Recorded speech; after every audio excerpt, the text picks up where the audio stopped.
I want to welcome you here as we continue in our Lent series, Journey to Jerusalem. Reading today is a favourite of mine. It's from Luke 23:39 to 43, and it's about a favourite character of mine. It gets a very brief mention, and that's the penitent thief. Whenever I read this story, I always remember a sketch by a Christian company. I've forgotten their names, but it's a sketch revolving around the first person to, if you like, come into heaven through what Jesus has done. And there are angels sort of waiting, and they're all expecting it to be, a king or a great politician or something like that. And of course, it turns out to be the penitent thief, possibly a murderer. Luke tells us about the two thieves that are on either side of Jesus as he hung there on the cross. And the only possible source of that information for Luke would probably have been John, the apostle, or Mary, the mother of Jesus, who was near enough to the cross to hear what was being said. And they probably passed it on to Luke. That astonishing encounter between a condemned thief and the Messiah. One of the criminals, as we know, was taunting Jesus by suggesting that if he were the Messiah, he could save himself from the cross. And while he was about it, save them as well. And this was all in line with the shouts of derision from the watching scribes and the elders. The other criminal, however, must have detected something special about the man hanging next to him. The man who was named by the accusation over his head as Jesus of Nazareth, King of the Jews. A couple of things in that description may have caught his attention. The first would have been the inscription of kingly power. It wasn't qualified by any phrase like he claimed to be or this is the false king of the Jews. That was the kind of accusation that the priests wanted Pilate to authorize, but he curtly dismissed their suggestion with that cutting phrase, even briefer in the Greek than in the English. What I have written, I have written. So there it was over the head of Jesus. Jesus of Nazareth, King of the Jews. Secondly, the thief may have noticed the name, Jesus of Nazareth. It's unlikely that the healer or a miracle worker from Galilee was totally unknown, even among the criminal fraternity. He and his co-criminals were obviously Jews, or why the reference to the Messiah?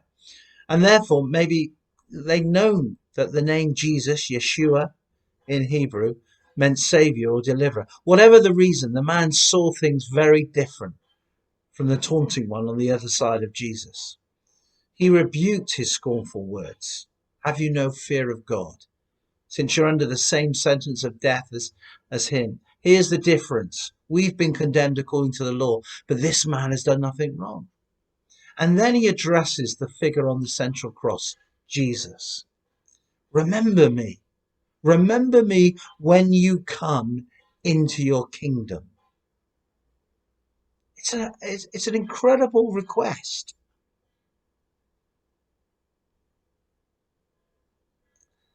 One of the things that's kind of interesting and that Luke records for us is that the thief on the cross is the only person in the whole of the Gospels who is recorded as addressing Jesus by his name.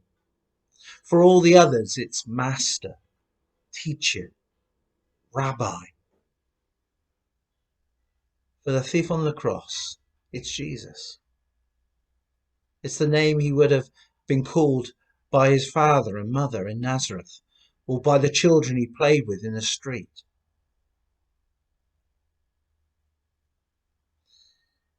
I think we need to spare a thought for this poor condemned man who called to him from the brink of his own death. He didn't ask much, just that Jesus would remember him. And Jesus' response is incredible. Truly, I tell you, today you'll be with me in paradise. not at some unknown date in the future, not at some unknown date of the coming of God's kingdom, not on the day when the throne of David is restored and the reign of righteousness begins, not then, but now, today. The thief is promised to be with Jesus in paradise. Now, it's interesting to get your head around that word. It's not the usual word for heaven. In fact, it's both more and less than that. Paradise. This is the only use of that word in the entire Bible. The ancient thought of a walled garden of sheer delight, an Eden, if you like. Some people could be admitted as companions of the owner, with the right to stroll there and enjoy it. In Jewish thought at the time of Jesus, paradise was a place of rest and refreshment, where people awaited resurrection, which gives added meaning to the promise that the thief would be there with Jesus.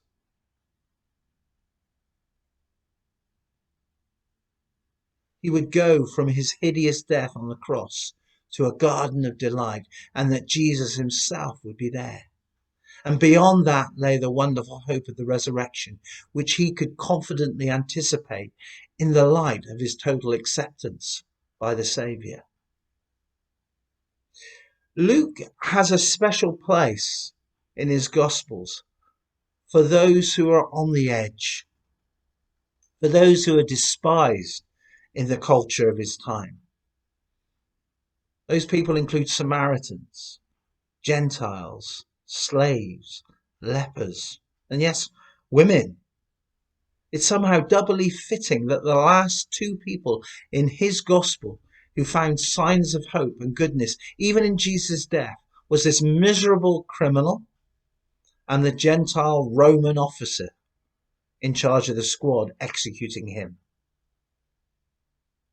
The thief on the cross should remind us that it's never, ever too late to turn to Christ. We shouldn't despise deathbed conversions. This man's plea for mercy, it has all the hallmarks of sincerity, and the response of Jesus is instant. It's complete. It's affirming. The request was simply for remembrance. The gift given was nothing less than redemption.